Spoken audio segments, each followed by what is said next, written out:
They say billionaires are always the smartest person in the room. But what if the room is a diner and the smartest person is carrying a tray of coffee, not a briefcase?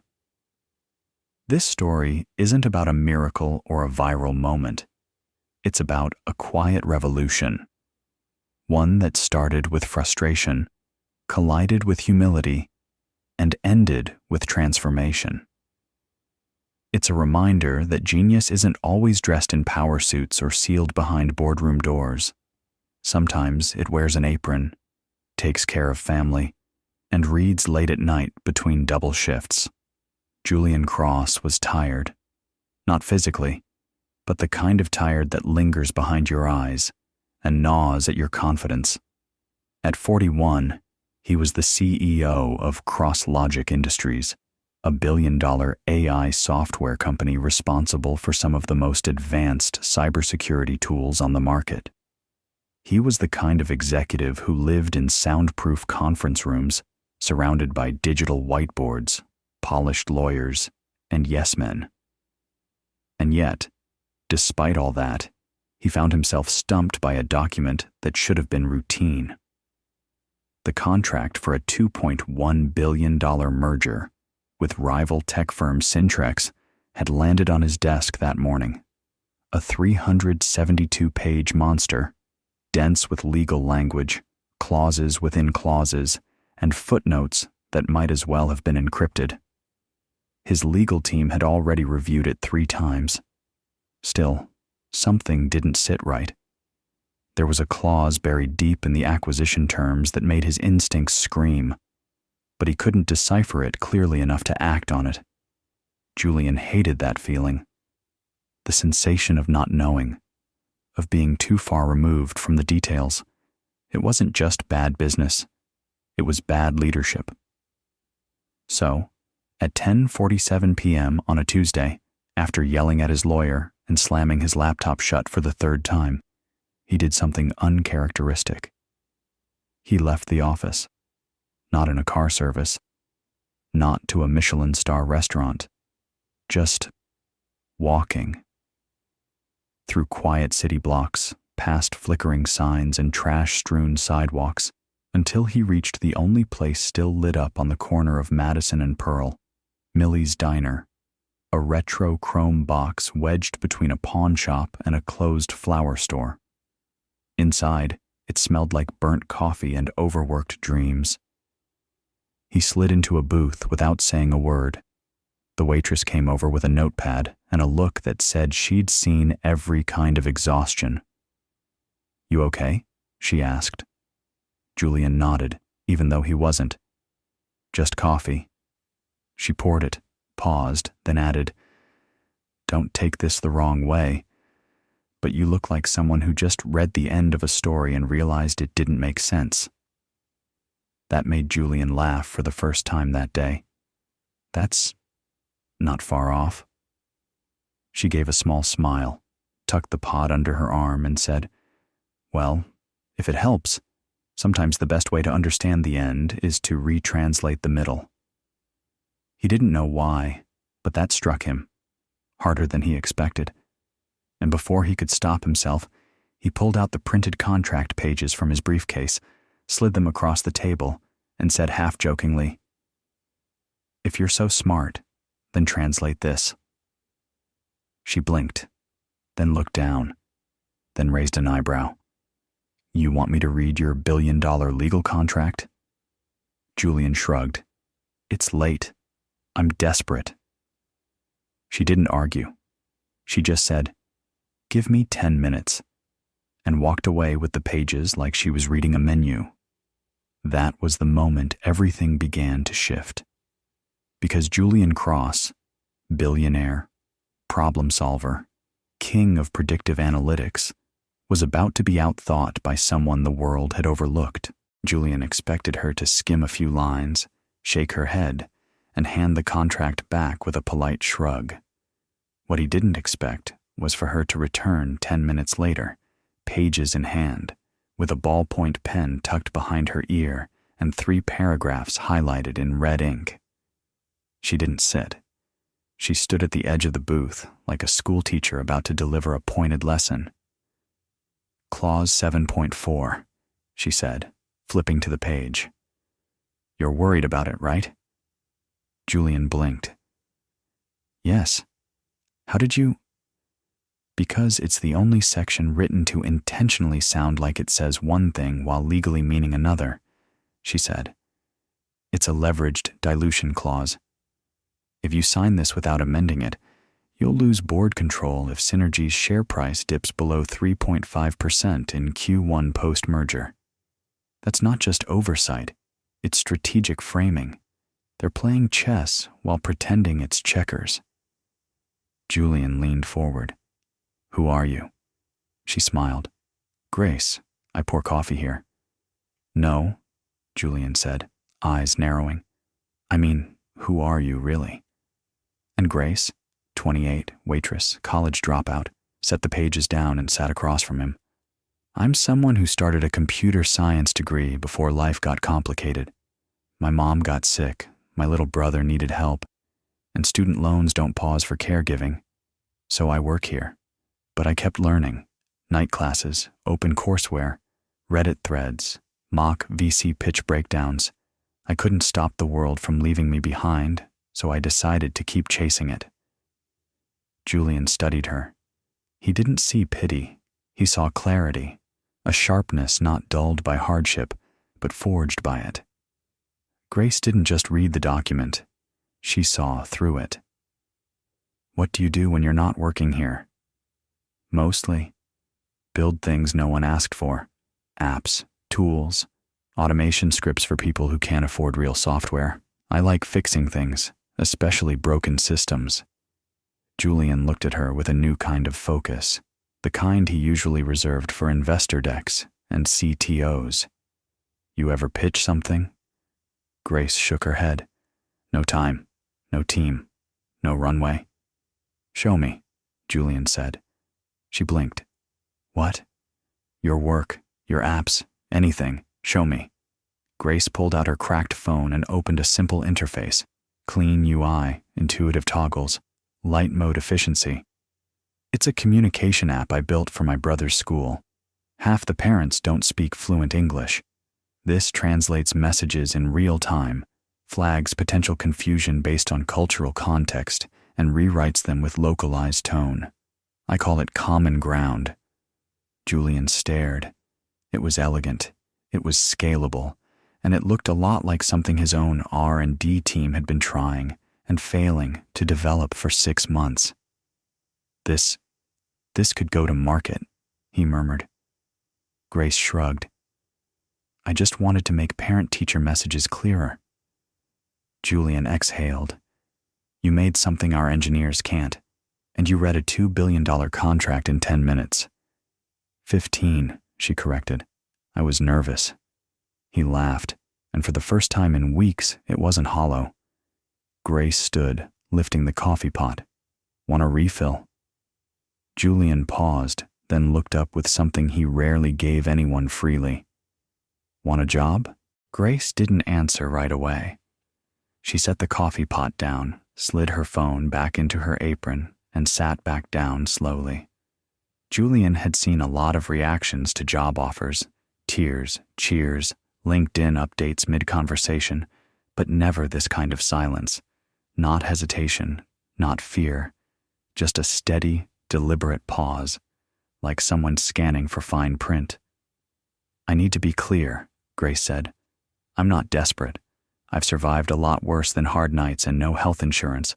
I'm not looking for a miracle. Julian leaned in.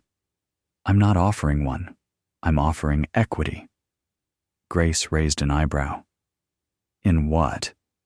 In common ground, Julian said. It's not just a helpful app.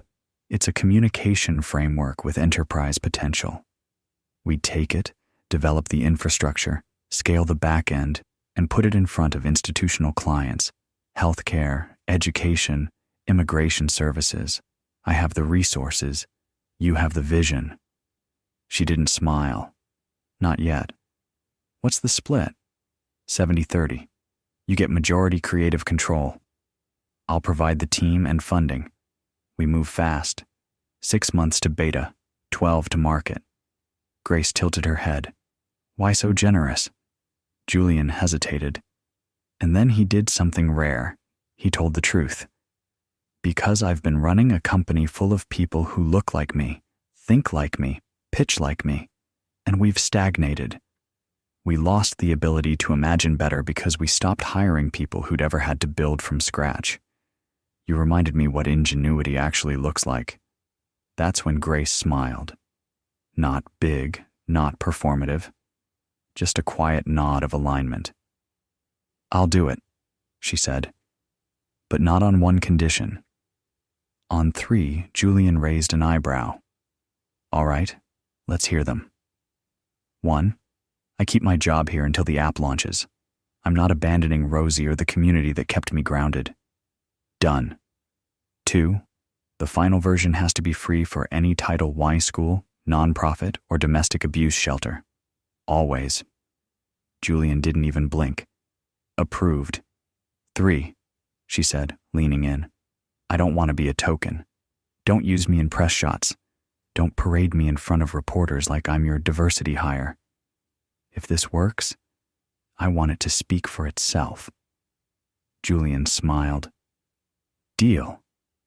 And just like that, 2 people from opposite ends of the economic spectrum shook hands across a coffee-stained diner table and formed a partnership built not on charity, but on clarity. Grace didn't need saving. She needed scaling. Julian didn't need another executive. He needed a builder. And that's what this was about. 2 minds meeting in the middle. Not where the world expected them to, but where it needed them to. Outside, the city kept sleeping. But inside Millie's, something had just awakened. In the world Julian came from, startups were born in glass towers, seeded by pitch decks and espresso-fueled networking events. But this one was built between night shifts, laminated menus, and the rhythmic hum of a diner dishwasher. Grace wasn't trying to impress venture capitalists. She was trying to solve problems for people like her. That's what made Common Ground different. It wasn't polished. It was practical. The next morning, Grace got off her shift at 7 a.m. and walked straight into a development lab inside CrossLogic's innovation wing. She was still wearing her uniform, hair tied back, phone full of sticky notes and screenshots. Julian's team of engineers, seasoned, suited, skeptical, looked at her like she'd walked into the wrong building. She didn't flinch. Morning, she said. I brought a working prototype. You brought coffee, right? And with that, the room shifted. Slowly. Grace wasn't interested in ego. She didn't try to impress them with credentials. She walked them through user flows. She explained why translation wasn't just about converting words, but conveying tone, respect, intent. She shared anonymized user stories from the school. How one parent had finally been able to schedule a conference call with a teacher because the message didn't sound robotic. How a mother in a shelter used the app to understand court documents in real time. Every person in that room had read resumes with Ivy League seals. None had seen purpose delivered like this. Julian sat in the back, arms crossed, saying nothing. He wanted them to see her without his influence.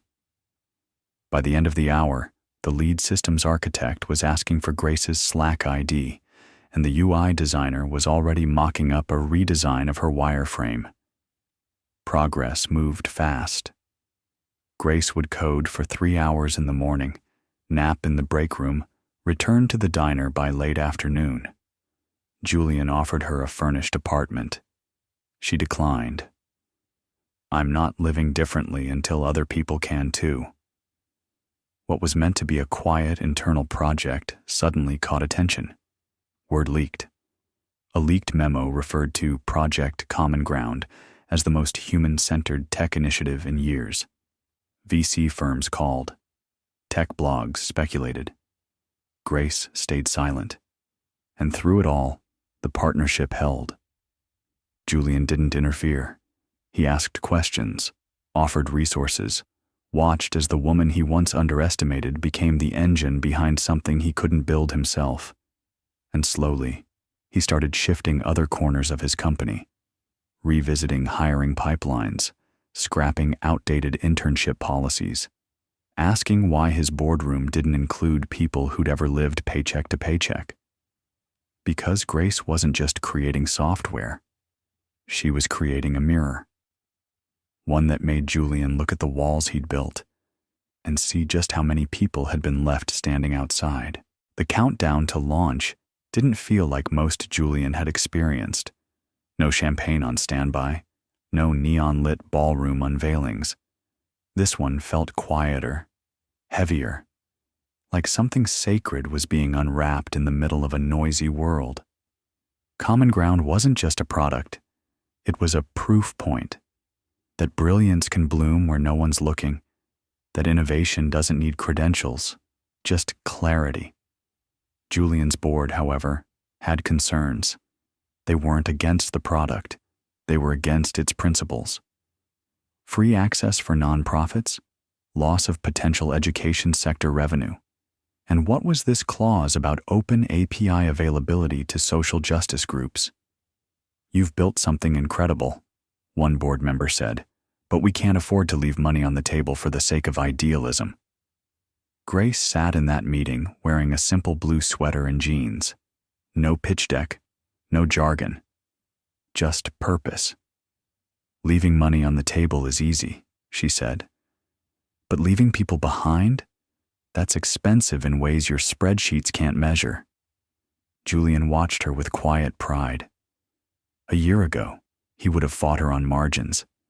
Now, he let her lead. The board hesitated, murmured, shifted in their seats. But Julian stepped in. "She's right," he said. "This product isn't just a tool, it's a message. And if we dilute that message before it even launches, we've already failed." Silence. Then a nod from one corner of the table. Then another. Common Ground launched on a cloudy Tuesday.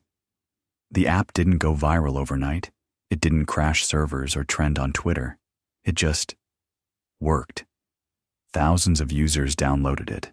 School districts implemented it. Nonprofits adopted it. And emails began to pour in.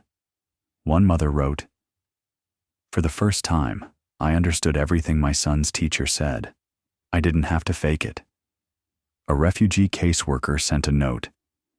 "This saved 3 hours of explanation and 2 court delays." Grace didn't celebrate with a launch party. She went to Rosie's, pulled a double shift, and left a printed copy of the app's splash screen on the wall near the coffee machine. Julian did host a small dinner, but only with the engineers and support team who helped build it. When someone asked why there was no investor celebration, he said, "Because we didn't build this for them. We built it for everyone they usually forget." Later that night, Grace and Julian met at the diner. "You did it?" he said. "No," she replied. "We did it." He laughed. "You think this changes anything?" She sipped her coffee. "Not the world, but it changes how we build it." And that was the truth. The app wouldn't end injustice. It wouldn't erase inequality. But it proved something. It proved that overlooked people are often overqualified. That solutions don't always come from boardrooms. That when you take the time to ask, not just for translation, but for perspective, you don't just get answers. You get partnership. Within 6 months of launch, Common Ground had been adopted by 14 school districts, 63 nonprofits, and one very unexpected client, the U.S. Department of Veterans Affairs. They didn't come for the tech. They came because they saw something the others hadn't. A system designed by someone who had actually lived with miscommunication, not just observed it from a whiteboard. Julian began to notice a shift inside his company. It wasn't about metrics. It was about mindset. People were thinking differently, asking new kinds of questions, recruiting based not on GPAs and buzzwords, but grit, empathy, the ability to explain complex ideas in simple ways. Skills Grace had demonstrated from day one, right there in a diner booth, with nothing but a red pen and a borrowed coffee pot. Soon, Julian made a bold move. He dismantled the cross-logic internship program, replaced it with something called Boots and Booths. No resumes, just real-world challenges posted online. Anyone, anywhere, could solve them. Those who did got a call, a meeting, a shot. The first person hired under that new system? A former grocery clerk from Newark who reverse-engineered one of the company's internal data dashboards and proposed a fix no one had thought of. The second? A mother of two from Montana who submitted her pitch deck as a series of voice memos while managing a second job and bedtime stories. And yet, through all the evolution, Grace kept her rhythm. She led the Common Ground development team from a modest glass office with a hand-painted sign that read, "If you're so smart, then translate it." Not as a dig, as a reminder that brilliance often hides behind tired eyes and quiet voices, and if you don't ask, you'll never find it.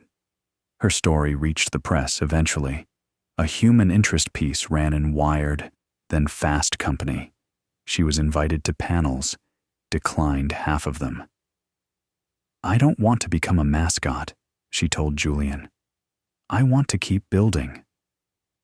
But she did agree to one appearance at a university she'd once had to drop out of. She spoke to a packed room of students and faculty, told them how the hardest part wasn't learning code. It was learning to believe her work mattered even when no one was watching. Then she paused, looked around the room and said, "I used to think success was about being discovered. Now I think it's about being undeniable. And undeniable work doesn't care where you come from. It cares that you kept showing up." The applause was quiet at first, then loud, then standing. In the crowd, Julian sat in the back again. Just like that first time in the dev lab. No spotlight, no press badge, just watching a future he could never have predicted, led by someone he almost ignored. And outside that lecture hall, the world kept turning. New startups, new markets. But one story kept echoing in unexpected places: coffee shops, community colleges, break rooms, bus stops, a waitress, a billionaire, a contract no one could read, and the courage to ask, "If you're so smart, then translate it." Genius doesn't require permission. It doesn't wait for perfect timing or perfect credentials. It shows up in diners, in dorm rooms, in places the world forgets to look. And the greatest mistake we make isn't underestimating others. It's assuming we already know what brilliance looks like. So next time someone offers to help, pause before you judge. Because the voice that rewrites your future might not come from a boardroom. It might come from across the table, carrying a pot of coffee and a better way forward.